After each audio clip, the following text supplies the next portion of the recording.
Dr. Akin Akinbisola is going to take us further on real estate roadmap, getting started in poverty investment. Those at the back, please, can we come back now? Those standing at the back, please, can we have a seat now? Don't worry, after now, I'll make sure the fan will get to you so that let the fan blow you a little. Okay, if your two hands are not busy, please, can we put our hands together as we bring up Dr. Akin Akinbisola, real estate roadmap, getting started in poverty investment. Thank you, sir.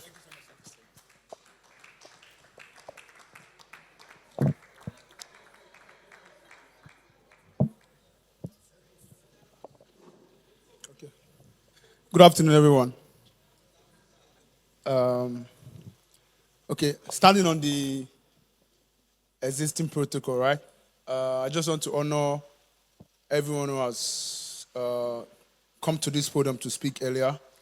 Earlier, I just looked up Pastor. Pastor, it's good to meet you. Well done, sir, and thank you for the conversation we had earlier, and to your beautiful wife too. Well done, ma.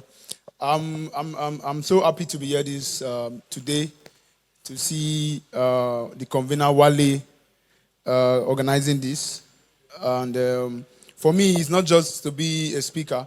So it's actually such a delight for me to, because I remember some months ago he started talking to me about this day, and I'm so grateful that this is happening, right? And to, what do you have to say about the last speaker? She spoke like a mother, really. And am I right? Yeah, so she spoke like a mother, she spoke her heart out, and I think it's something we shouldn't take for granted. And I don't know why the MC is also not a speaker, because he also have a lot of, he has dropped a lot of points, and I've learned some things from even what he has said himself. And since I got to, I've been writing myself, so I think it's a loaded event for everybody. Not just our speakers, but please, yes, thank you, sir. Yeah. So what I'm going to start with is, the theme of the event says, starting and sustaining generational wealth.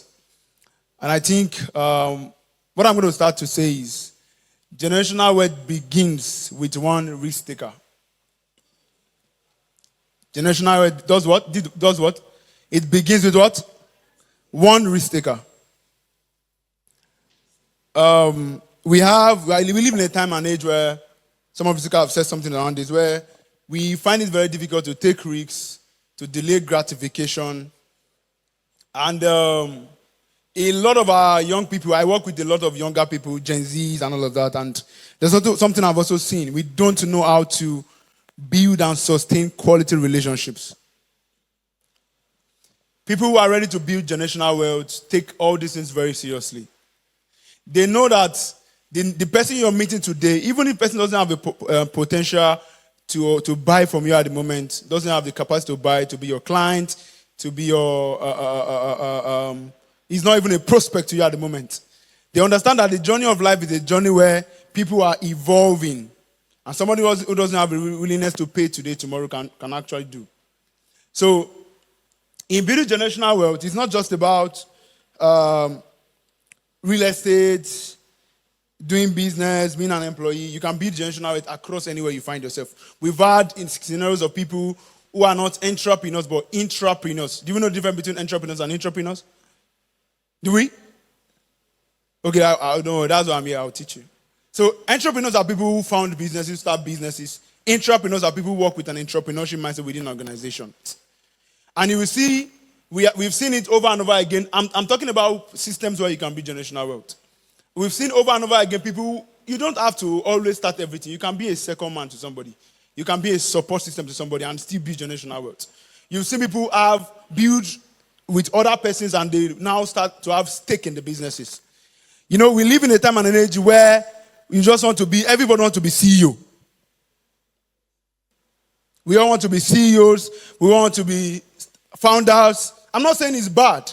I'm not saying you can't have your own initiative. No. But what I'm saying is this. Every one of us doesn't have to be CEO. You can also join somebody to build something meaningful. And with that, there are some persons who are number 2, number 3 to people, and they have built more generational wealth or built more wealth than people who are CEOs. It's not just about being number one. I said something, I'm very glad when Pastor was speaking, he talked about collaboration. Guys, collaboration is the new competition. Stop competing. Collaborate. Look for somebody you can compliment. If Pastor is clapping, you have to clap too.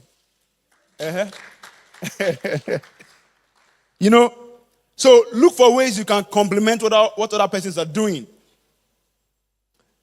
You have a skill in this. Your friend has a skill in this. You guys can come together and be co-founders. That's something we have seen in the tech space a lot. They come together. Somebody who have the technical know-how comes together. Somebody we come join to with somebody who has the business mindset. The business mindset person most times will be the COO, running the operation of the business. The other person, will be the CEO rather. The other person who knows about technical know-how becomes the COO. The person who is more technological advanced can be the CTO. You know, you can come together. Three persons and that can start right from here. You have an idea. You have a solution you are providing. You can come together like that. CEO, CO, and CTO. You guys can come together and form something and build something. You can be co-founders. Imagine if you are the co-founder of Money Point.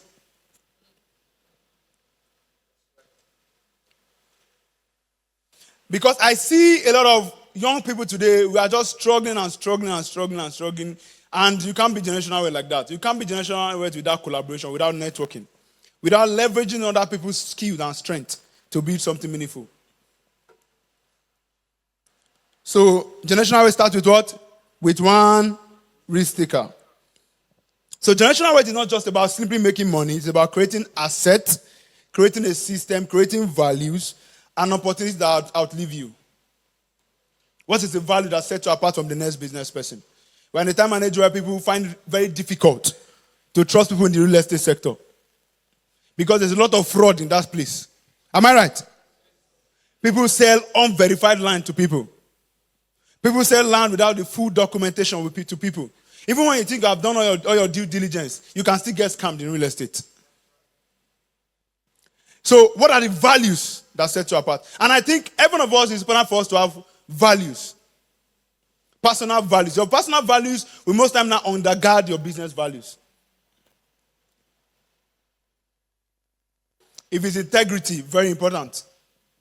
One of your values can be you're a person of integrity. One of the speakers talked about excellence. You're a person of excellence. Anything that's going to have your name on it, anything that you must say Akin, Wale, it must be with excellence. If you're going to put your seal on it, if you're going to put your stamp on it, they know it's excellent. Why do some persons trust Mercedes-Benz? Because you know that they are known for that integrity. I learned that before an engine can pass the test to be called Mercedes and put the logo or whatever the seal is, they said if they run it for almost maybe 2,000 hours or something, it runs like that. And that's why you see, even in terms of pricing, you don't sell the same as other cars. Because anything that is built on value, we always stand the test of time. Am I making any sense? So instead of us as individuals to begin to focus about income, it's important for us to start focusing on how we want to begin to think about ownership, building a legacy. Right? Every family today who have enjoyed generational wealth can always trace it back to somebody. One person. You can be that man. You can be that man. You can be that one man. When they think about your family, they will remember you are the one who started it. It starts from the place of delaying gratification. Pastors, I'm going to make reference a lot because I was listening. If you're not listening, you'll be wondering, what's he saying? Pastor said something about some of you carry an iPhone in your pocket. He asked how much. People were very happy to shout 2.3 million. You put it in your pocket. He said that's why life is dragging you, Abi. Because you are carrying something, you are carrying a whole plot of land in your pocket. Generational wealth starts with delayed gratification. Somebody said something, if you cannot buy something twice, don't buy it. If you cannot buy it thrice, don't buy it. So if I'm going to buy a car for 10 million, that means you have 30 million to spend on buying. I didn't say your savings. So. We do things today because we want to impress people. You want to be the best guy among your friends. You want to be the one wearing the latest wristwatch, using the latest iPhone. No. Generational wealth doesn't start like that. You can't be generational wealth like that. It starts with understanding financial intelligence, knowledge. They say what you know is what will give you an edge. That's why it's called knowledge. Abi? Knowledge. What do you know? If you're in any field of interest today, you should be the person who knows almost everything and anything about that field. Whether the office is founded in, whether the location is in Kuje, whether it's in Lugbe, whatever the business is. I wrote something down here. I said, every family that enjoys generational wealth today can trace it back to one person who took the risks. Somebody bought the land when others were buying liabilities. So when you are buying the iPhone, you have one car is serving you. Why do you need two cars? Why do you need to live? You are a single man. Why are you living in a 5-bedroom apartment? When it's not that you want to use others for an office or a business or something. We can live within our means. You can cut your clothes not according to your size, according to your material. Yeah. Do what you can be able to afford. Live within your means. The funny thing is that the economy of the world is even getting more tougher and tougher, getting harsh. If you don't understand how to delay gratification and how you can manage your resources based on what you have per time, you run into problems. Am I making sense, somebody? The wealth we admire in many families today started with one decision, one sacrifice.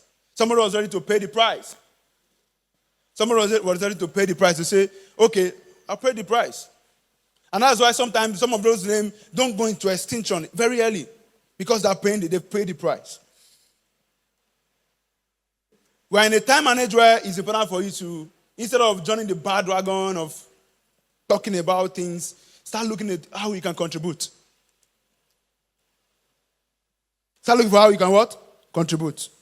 So let me tailor it down to real estate investment. When people hear about property investment, you're always thinking of lands, building, and all of that. But the most important thing about real estate is look at it as a vehicle, as a pathway to creating generational wealth or sustaining generational wealth, just like the theme of the event has said. I've seen scenario. I'm in the business. If I start talking to you about stuff, you'll be wondering if you'll see numbers. Because I am in the business and I have a brokerage around that. I see you when you see the document about the land or maybe property we are about to sell. You will see the time when it was initially purchased. You will see the amount that it was purchased at. Do you understand? You will now be able to see how long this land has stayed, how much the current value is. So there are some lands you see today that are going for 1 billion naira, 3 billion naira. The initial person who bought it, who was the risk taker, who was not buying liabilities. I've seen a land today. The price on the land there's one land in Jabi, just in Jabi here, that was offered for 400 million. There's somewhere called Jabi, very close to the ICS school, for 400 million naira. The initial price that land was bought some years ago was just about, plus the ground rent that was paid and everything, I think it was about maybe 15 million or so. But why? Because at that time, there was nothing happening there. So the person just bought and just left it, fenced it and just land banked. Years later, less than 20 years, he's selling for 400 million. There's another one, very close to next cash and carry too, and 900 million naira with a beg. I'm telling you the truth. 900 million naira with a beg.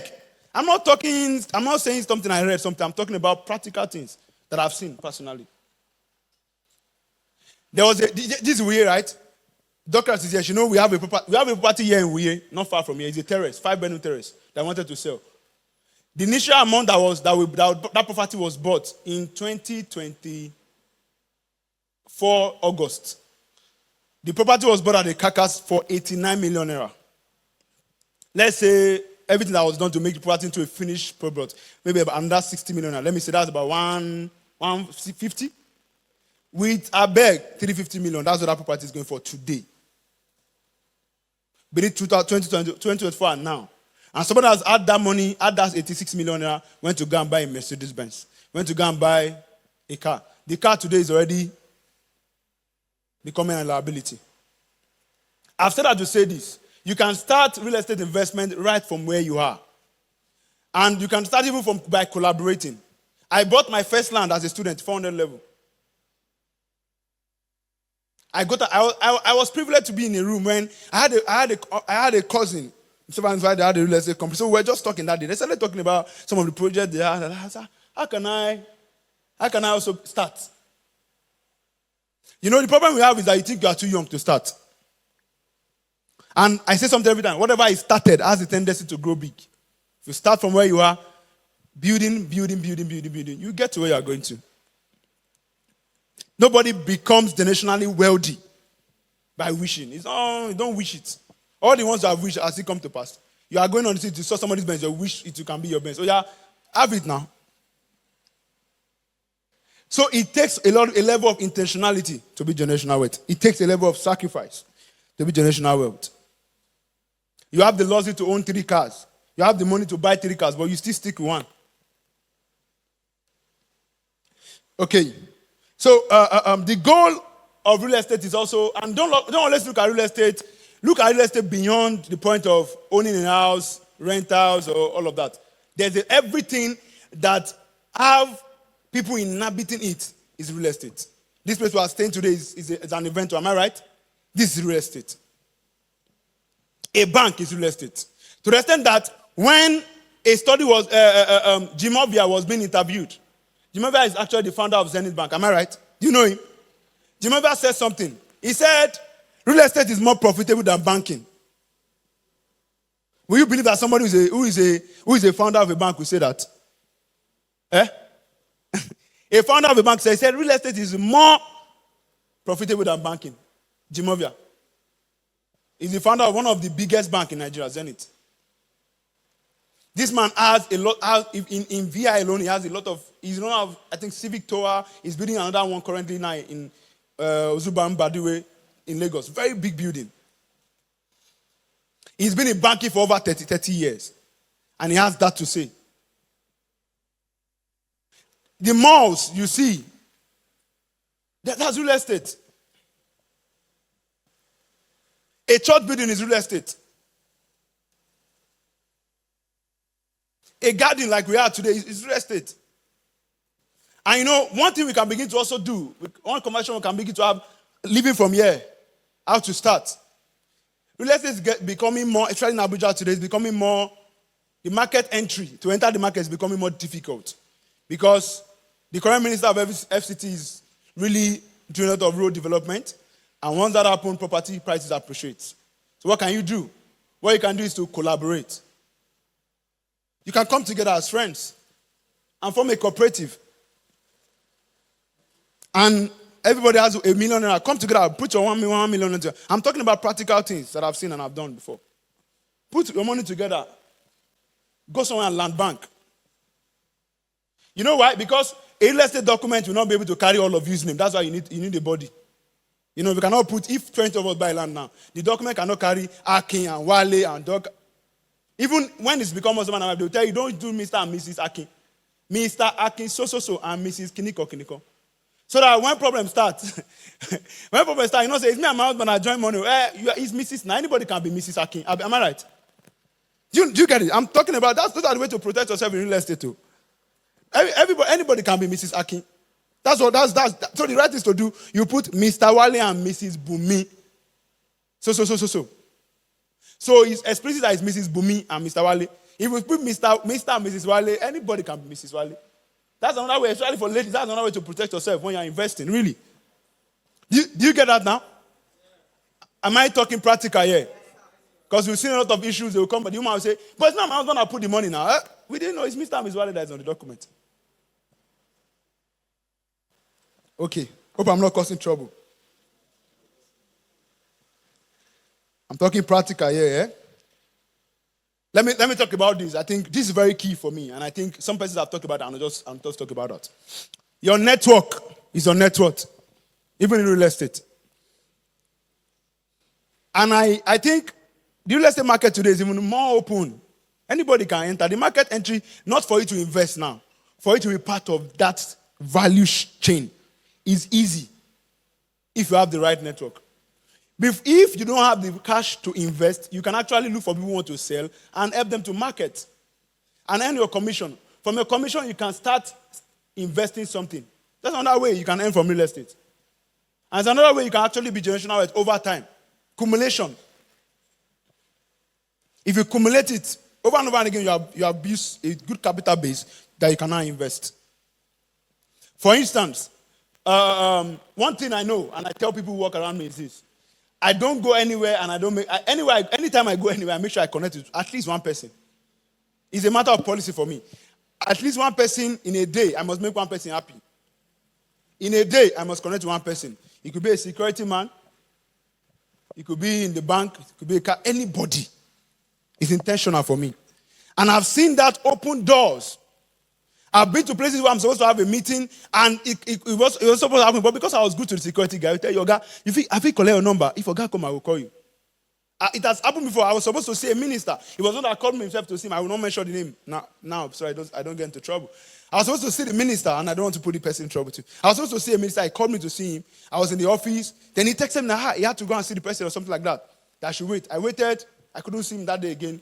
As I was about to leave, most time when I'm working, I only stopped doing it lately because it now made me to be spending unnecessarily. I like to carry cash.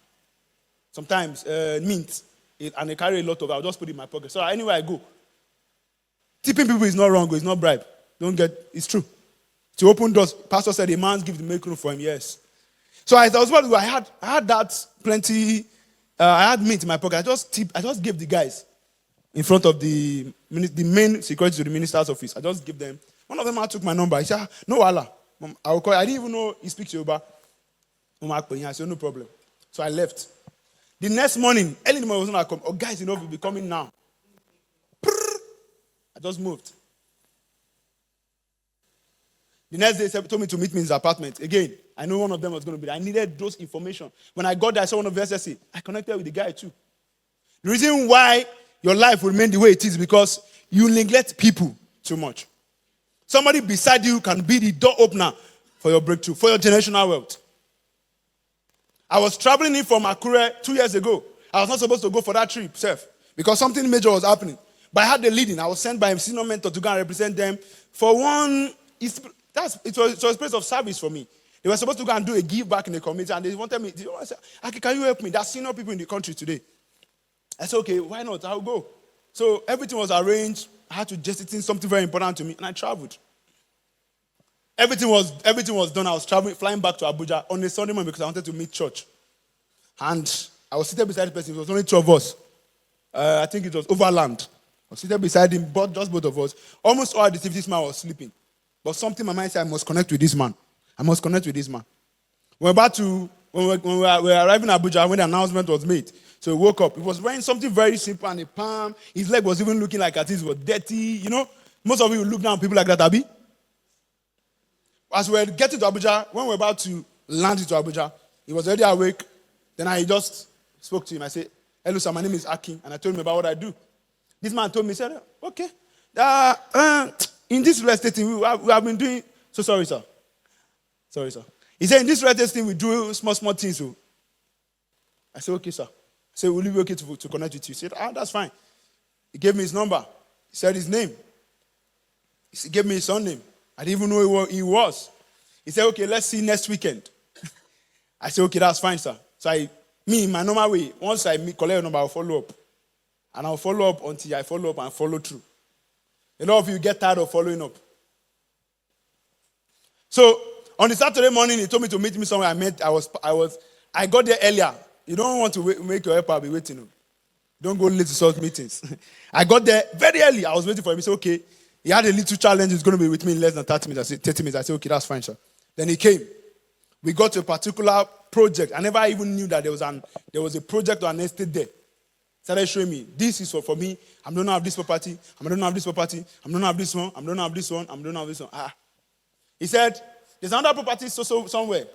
So person." The guy was even beside him. He said, "You take him there." Another one too. One in Gusape. This man that I met in the plane that was wearing palm, like his leg was dirty. In that one transaction, in that one contact, that one person I met, I'm not talking this thing, somebody is there that can confirm what I'm saying. In that one contact that I met, the man handed over to me property worth over 10 billion naira. Property worth over what? 10 billion naira. We're on the altar of this altar, but it's short now. Over 10 billion. From one relationship. And when I'm doing that kind of thing, I take myself for that. I say, "Okay, sir, We drafted something and we went into an agreement. I have all those properties. I have power of attorney. I'm as good as the owner of the properties for them. So I have the right to do any. Do you get it? Nobody can go behind my back to mess with them. How? Network. And whenever I'm going to see any of my mentors, anybody, I don't go empty-handed. It may not be the most convenient of time, but I must do something. They know me. I always have gifts in my bag and gift bags. There must be something to give. The day I cannot give anything, I can give my books. Anything I must give you. Someone, Dr. Asma was saying that don't just be a receiver. Pastor too said the same thing. Don't just be collecting. I've seen that open doors for me. Your network is your network, but you have to do the work. Your network will only become your network if you can do the work. Some of you have a lot of people who can change your life. That content is on your phone, but you do not follow up. That's where real estate invest. Because see, you know why real estate is crazy? It's the people in your network that can first trust you to buy from you first. They don't know you. 80% of people I've sold to are people who knows me. If I've done anything, any major transaction, somebody somewhere. Somebody must put their credibility behind you before people buy from you. Even when you talk about, even when you have a registered business, it's the same thing. Someone must have said, oh, I bought from Akin Akinbisola Limited and they are okay. So you too can buy. And the way real estate is funny is this. If you can certify a particular client and they are good with what they have done with them, they will now begin to refer you. Referral is one of the biggest ways to build business in Nigeria. It's not online ads. It's referrals. And no one person become rich with one-time transaction. Could possible. You can't. It has to be repeated. And repeated transaction will only come from referrals in most cases. Somebody somewhere have used your product, tested your service, and they can now refer it to other people. So in real estate success, building generational wealth is very important. Networking is very important. The people within your circle. You have seen cases of where people are appointed for position, even in Nigeria here, position of power, because somebody was the one who introduced them. Somebody said something. He said, okay, thank you, 5 minutes more. Somebody said, now my boy is more powerful than your CV. Somebody can say, now my boy is more powerful than CV. Now it's not determined the person who said, now my boy. Do you get it? So, who are you serving? Guys, look up, please. And that brings me to the place of, let me leave networking. That brings me to the place of service. Who are you serving today that can say, now my boy? Who are you? You know, a lot of Gen Zs, when you start seeing small money, you can buy iPhone 11 and iPhone 12, you think you have arrived. So you can talk to anybody anyhow. No, it's not my business, I don't care. You can get out, you insult people, you talk to them anyhow. Because we are using iPhone 12. Because even if you can even afford iPhone 17, it's 2.43 million. Is that the end of life? But a lot of young people today, you just look down on people you are not ready to serve. Everyone wants to be CEO. Arike shopping. Arike this one. Arike Pioda. You want to be a CEO and you're a struggling CEO. Who is buying your market? Who are you ready to serve, guys? It starts from there.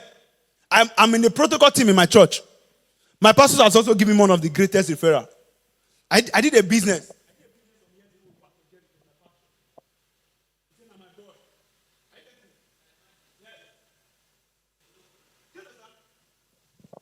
He just got, you might ask him for, this. He said, it's also one of our church members. He just gave me. I meant to receive. That was when Pastor Jerry was just blowing out. I said,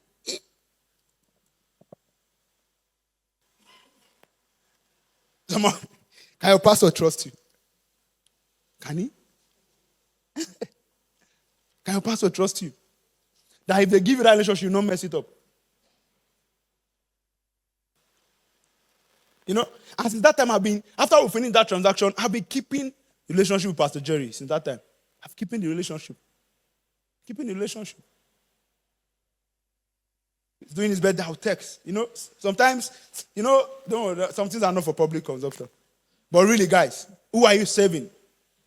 Diligently in the protocol, I will serve. In the church, As God bless me, I'm also a responsible financial member. That's something most of you don't know too. Once you start making small money, church is the one you now be batching pastors online.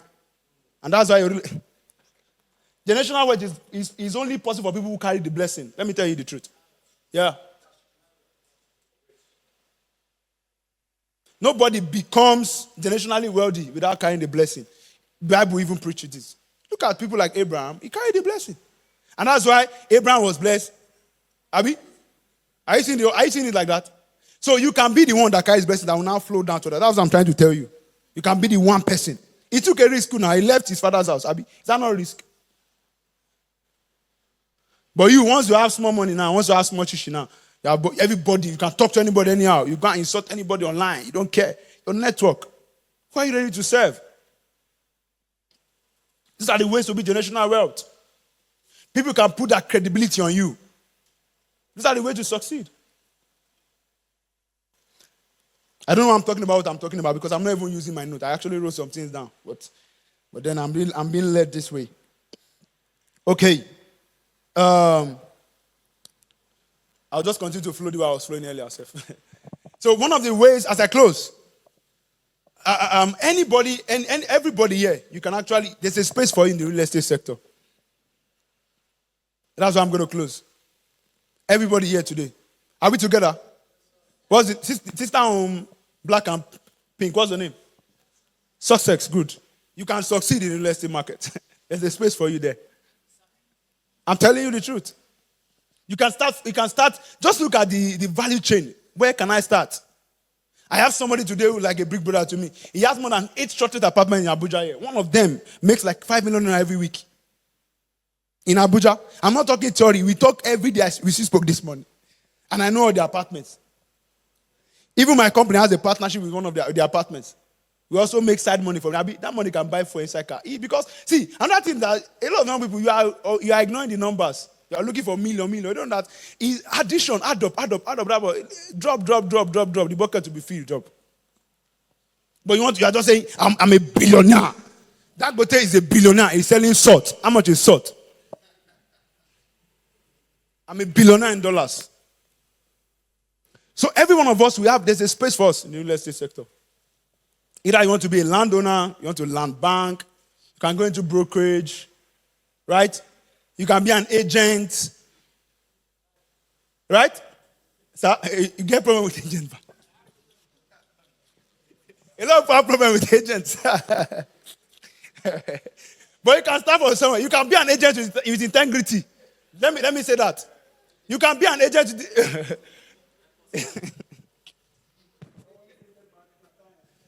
You can be an agent with integrity, with a difference. Then people are thinking about everybody will think about you because you are different. You can be the one to go to that place and make a difference. So it's very big. I've seen somebody, there's somebody I know. They have one of the very most expensive properties in Katape Extension. You know what those guys did? They are civil servants. I know as a civil servant in Nigeria, or you're a public office holder, you cannot do any business except agriculture. Are you right? Are you aware? There's only agriculture you are permitted to do as a public office holder in Nigeria. Eh? It's only agric you can do. So what these guys did is that they come together, right? And they form a cooperative. So what they do is that they now pool resources together. And they go into real estate development. They have one of the most expensive properties in Katape today. If I mention their name, if you go to Katape Extension rather, you see a lot of their signature on most of the buildings there. They came together. You can start one. You can start one, guys. And you don't have to start in town. Everywhere is almost in town now, in Nigeria, in Abuja. If you go to Kuje, buy a piece of land, even if it's 1,000 square meters, you and your friends. Register a cooperative. Build self-contained there. In every year, you can make it for 5 million naira. If you have 5, everybody will take one room rent. Do you understand? You can start from there. Over time, maybe you have made money over it over time. In 5 years or 10 years, you can start to sell the property. And the people share the profit. That's all. That's another way. The only thing you regret is that you don't even start at all. Somebody said something. I think it was Pastor. The pastor said it's not just about sharing flyer. No, flyer doesn't convert to anything. How many of the people that gave you flyer you have called? How many of them have you called? It's not by flyer. Please, build intentionality Build with intentionality. Build with integrity. Network strategically. Please, if you want to write that down, write it down. To build generational wealth and sustain it, you have to be a risk taker. You have to be intentional. You have to be ready to serve. You have to be able to sacrifice. You have to be able to delay gratification. Very important.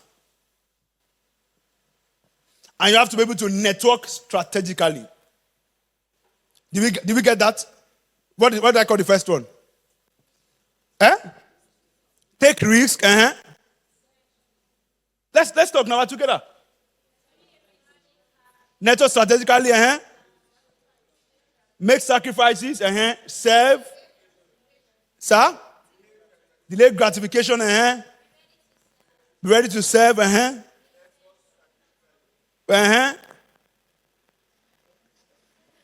So those are the ways. I've come here to remind you of somebody who has decided to be intentional about building generational wealth. And that drives everything I do. Some of you are born into families where somebody started it, but it was lost somewhere. And some of you didn't even start from anywhere at all. There's no platform at all. Just like I see me on a platform now. Some people started from this point in their growth for wealth. Because somebody already gave them a platform. So they started more advanced than some other persons. But anywhere you are, you can start. And you have to be intentional about it. But what I've come here to remind you today is that it is possible. Building and sustaining generational wealth is what? It's possible. It's possible. And real estate is one of the tools. It's not all of it. It's one of the tools. I'm going to close with what Jim Murphy said again. He said, real estate is more profitable than what? Banking. That's what he said. So if somebody who have spent over 3 decades or more, almost 40, in the banking sector can say that, that means something we need to pay attention with. And there's a space for you. Thank you so much.